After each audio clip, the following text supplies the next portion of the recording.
lado, piedad, Dios mío.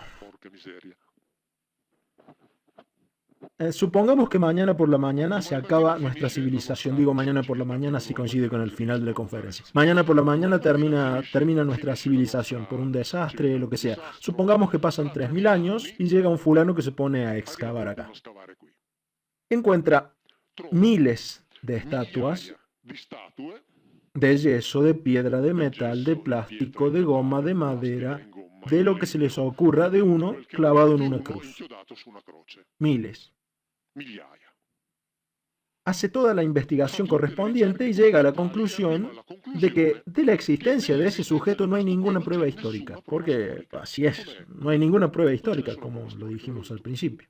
Después se encuentra miles de otras estatuas y hace una investigación sobre esta religión y dice, hace 3000 años había personas que adoraban a uno que decía ser uno de quien no hay ninguna prueba histórica de su existencia, que decían que ese sujeto era hijo de un dios del cual no hay ninguna prueba histórica de su existencia.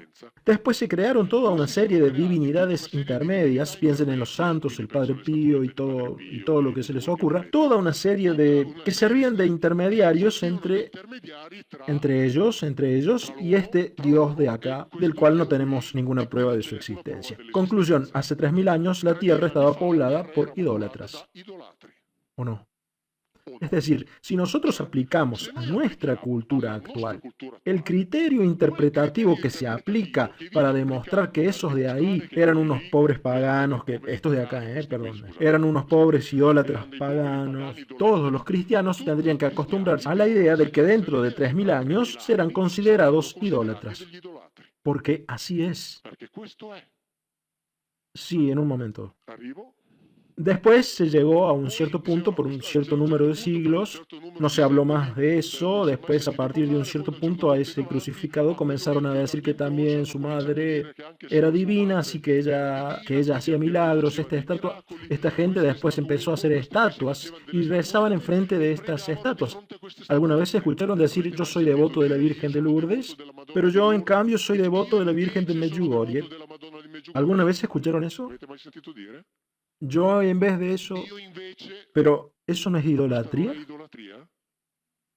Yo soy devoto de la Virgen de Lourdes, yo en vez de eso le rezo a la Virgen de Medjugorje. ¿Eso no es idolatría? Sacaron una revista que se llama Mi Papa, que está dedicada exclusivamente al Papa Francisco. En la tapa de la revista estaba escrito, las 5 vírgenes a las que le reza Francisco. Las 5 vírgenes. Cuando dentro de 3000 años se encuentren esa revista, ¿qué van a decir? Que el líder de esa religión era un idólatra, porque le rezaba a 5 figuras de la madre del Dios que se inventaron, porque de ese Dios no hay ninguna prueba histórica de que haya existido. Pero ¿es o no es así como digo, la puta madre? Así que entonces, ¿qué tenemos de diferente nosotros comparados con esos de ahí? ¿Acaso no nos compramos la estatua del Padre Pío porque parece que al hablar con la estatua el Padre Pío parece estar más cerca? Y eso no es idolatría. ¿Acaso no llevamos a casa la estatua de la Virgen de Lourdes? Porque parece que así, con la de plástico, parece que estuviera ahí. ¿Eso es o no es idolatría? Exactamente como esa de ahí. La diferencia cuál era, que mientras a estos de acá, su Dios les había ordenado, de mí no hagan ninguna representación, y acá sería interesante saber por qué es que él no quería que lo vieran, estos otros no tenían esta prohibición, y por eso exactamente como nosotros, como sus jefes estaban lejos, se hicieron estatuas. De la misma forma en la que nosotros nos hacemos estatuas del Padre Pío, no hay ninguna diferencia.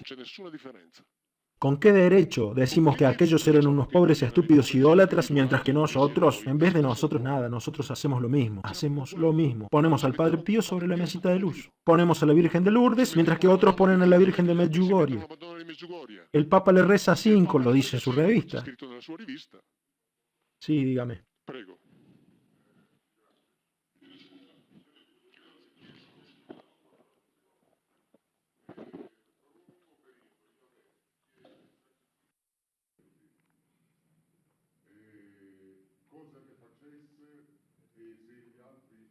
Los otros Elohim tenían las mismas costumbres. Ahora bien, en Ezequiel 20:25 dice expresamente, yo en un principio di orden.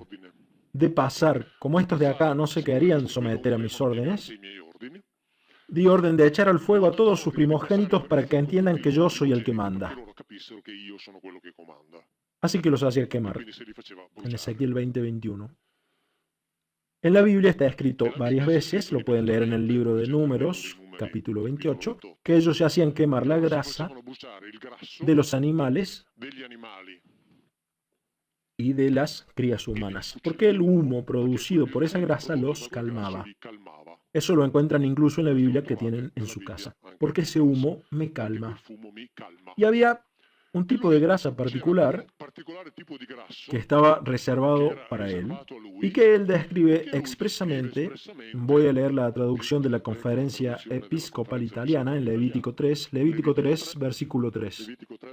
El oferente presentará como ofrenda que se quema para el Señor las siguientes partes de la víctima: la grasa que recubre las entrañas y la que está adherida a ellas, los dos riñones y la grasa que está sobre ellos, o sea, en los lomos, y la protuberancia del hígado que extraerá junto con los riñones. Es Dios el que habla. Es decir, da unas indicaciones de carnicero tremendamente precisas. Esa grasa de ahí es mía. Y cuando lean la Biblia van a encontrar otro pasaje que dice: si encuentran a alguno que use esa grasa para sí, lo asesinan, porque esa grasa es mía. Y esa grasa se quemaba para hacer humo, porque ese humo lo calmaba, y lo van a encontrar escrito en el libro de Números. Y este humo, repito, se sacaba ya sea de la grasa de los animales, como se describe ahí, o también de la grasa de las crías humanas. Estas cosas que se dicen ahí en la Ilíada y la Odisea están escritas más de 30 veces. O sea, los teoi griegos harían exactamente lo que harían los Elohim bíblicos, ni más ni menos. En el libro La Biblia no habla de Dios, de Mondadori, analicé lo que se llama la estela de Mesha. Mesha era el rey de los moabitas, que hablando de su Elohim Chemos, cuenta exactamente la misma historia que la Biblia de los israelitas cuenta de Yahvé, exactamente la misma historia. En la Biblia van a encontrar escrito, cuando lo lean, que el rey de los moabitas, es decir, este Mesha, durante una de las batallas, como para variar, ¿no?, contra estos de acá, estaba siendo asediado, y para obtener la ayuda de su Elohim, le dice: si tú me ayudas, yo te quemo a mi primogénito. Y después lo quema. Porque este es exactamente igual que Yahvé. Eran todos iguales. Así que él le quema a su primogénito. En la batalla entre, como decía al principio, entre Jefté contra los amonitas, cuando les dice: tu Elohim te dio, mi Elohim me dio, Jefté le dice a Yahvé: si me ayudas en la batalla, yo te quemo cuando vuelva a casa. Yo te quemo la primera persona que salga de mi casa a recibirme. Jueces 11:30. La primera persona que sale a su encuentro es su hija primogénita, y él va y la quema. Estos eran los Elohim bíblicos. ¿Qué iban a ser Dios? Eran todos iguales. O sea, no es que Yahvé haya sido peor comparado con los otros. Todos querían lo mismo. Todos querían lo mismo. Cuando en una de estas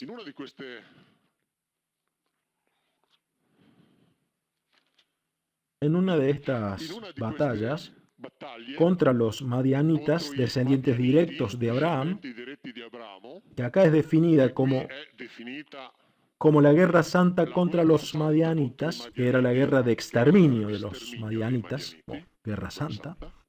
En cambio, la del ISIS, no, los del ISIS son bárbaros, pero esta de acá es santa. Tienen la misma raíz. Vuelven. Números 31, lo digo siempre para que ustedes lo puedan buscar y verificar. Números 31:14. Moisés, por esto es que les digo, si leen mis libros, tengan cerca una Biblia. Moisés se enojó con el comandante del ejército, jefe de miles y de cientos, que volvían de esa expedición de guerra. Y Moisés les dijo: ¿dejaron con vida a todas las mujeres? O sea, ¿se olvidaron de cuál era la orden? ¿Dejaron con vida a todas las mujeres? Se enojó. ¿Dejaron con vida a todas las mujeres? Entonces hace esto. Versículo 17 les dice: maten a todos los varones entre los niños y a toda mujer que se haya unido con un hombre. Es decir, si hay una madre con su hijo, eso quiere decir que ya estuvo con un hombre, así que los matan a los dos. A todas las muchachas que no se hayan unido con un hombre, las conservarán con vida para vosotros. Y entonces uno dice: bueno, Cuando escuchamos Quando noi muchachas, sentiamo ragazze, pensamos, bueno, se pensiamo quedaron con las de 18, 18, 20, 17, 25 20 años. anni, 25, vabbè, okay. El tema es que en hebreo no está Il problema è che escrito in así. ebraico non c'è scritto così.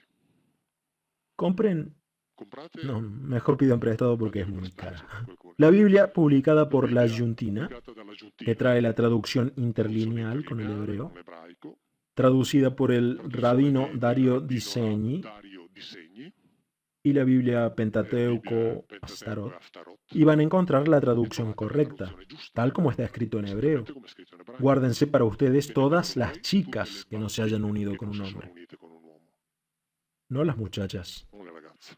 En el último libro de Mondadori, que Nell'ultimo se libro terminará de Mondadori, imprimir stasera è pronto, finito in un attimo, hay un extenso capítulo c'è un lungo dedicado a este capitolo tema, dedicato a questo aspetto, donde está la tradición la rabínica tradizione por la que rabbinica era dove lícito era tener lecito sexo con las fare chicas de 3 sesso con le años y bambine un di día. 3 anni e un giorno.